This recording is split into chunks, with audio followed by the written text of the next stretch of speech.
So I've created this standalone user management app called ManageMe. I've created this to help you understand the fundamentals of user management, user permissions, user roles, that kind of thing. Now, although this is a standalone app, you can incorporate this into your current app or an app that you're currently building. So if you have a quick look at it, here is a sign up box. We also have a login box. Let's log in as an admin called Samuel. And here it takes us to our user profile page where we can see ourselves, our information. And up here we have a management link, which takes us to a user management console. From the console, we can see all of the users signed up to the app. We can see various information about them. We can order it alphabetically, and we can go in and we can view a user's individual profile settings.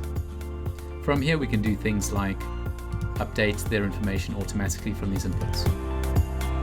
Okay, if we log out of the management console and log back in as a user, we can see that it takes us straight to our personal user settings page where we can upload and change our image, we can update our personal settings and so forth. Our user management is obviously super important and integral to any app.